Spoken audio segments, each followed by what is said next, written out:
Hey everyone, welcome back. This video is the first video in the third pillar, which is self-talk. Okay, so self-talk is actually quite important when we're learning a new skill.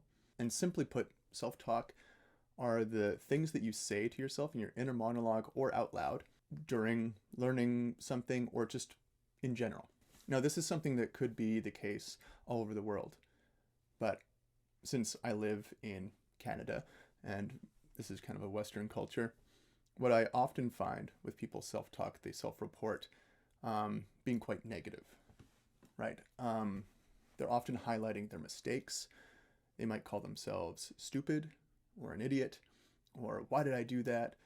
I can't believe it. Or they'll express frustration. Oh, it just makes me so angry because X, Y, Z, blah, blah, blah, whatever. And their narrative, they're often repeating their narrative to themselves, shaming themselves for their choices of food or activities or partners or what have you. It turns out that our self-talk is quite important to our well-being. And once again, I'm not a psychologist, I'm not a neuroscientist, but what I've learned from reading certain books is that the way that we speak to ourselves kind of forms certain pathways in our brains. And it informs our beliefs about ourselves and what we believe ourselves are able to do and what we aren't able to do. If we continuously tell ourselves that we are stupid, then how much more open do you think we're going to be to learn new things? Right? Or if we continue to tell ourselves, I suck at guitar, I just can't seem to do this, whatever it could be, how likely do you think we're going to improve upon that instrument? So all of these things that I'm talking about are easier said than done, of course. But then again, almost everything is easier said than done. But with our cultivation of awareness practice, when we are bringing awareness to our body, to the actions that we are doing with our instrument or anything in life, we are seeing that we are able to make changes. We're able to see an action and replace it with another action. And this can be true for our self-talk as well. So what we want to do is optimize our self-talk. Now, I don't want to say that we want to negate the self-talk, because there's obviously part of you that is feeling this way.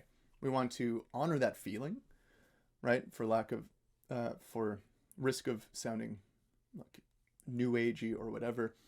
I understand that this course is about meditating and music, but we want to feel where the emotion is coming from.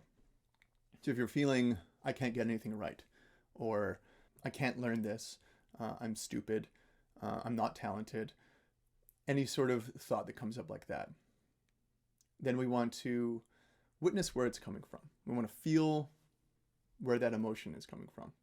Feel it. Like, don't just push it aside or push it down. We want to be like, okay, I'm going to feel that.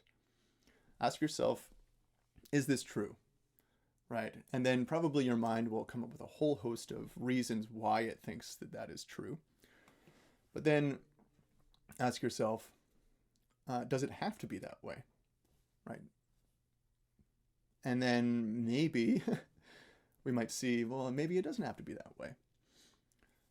And then we can replace that with a more positive self-talk, right? I can do this. I'm still learning, right? I've learned other things. I've improved upon other things.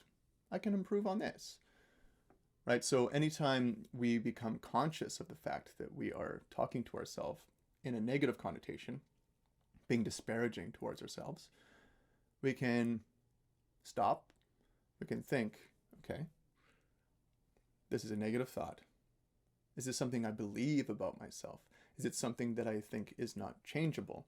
Or is this just a negative pattern or a habit in my brain that when I come up against resistance in learning something, I will put myself down, right? And then what would be the opposite of that? And we replace that. We don't negate, we replace it. I'm still learning. I'm allowed to make mistakes. Those types of things. Okay? You don't want to push aside, like, no, no. And that because, like, I've seen people do this where they will say, oh, I'm such an idiot. I'm like, well, actually, no, you're not an idiot. Like, we want to help that self-talk. And they go, like, yeah, you're right. Ah, damn. Oh, yeah, why do I do that? And then they're getting angry at themselves for the negative self-talk, which is like a negative self-talk loop, right? So we want to acknowledge where the feeling's coming from. We can even tease that apart a little bit more. And we can think about, where is it coming from? Is it the voice of our teachers? Is it the voice of somebody important to us? Is it the voice of a parent?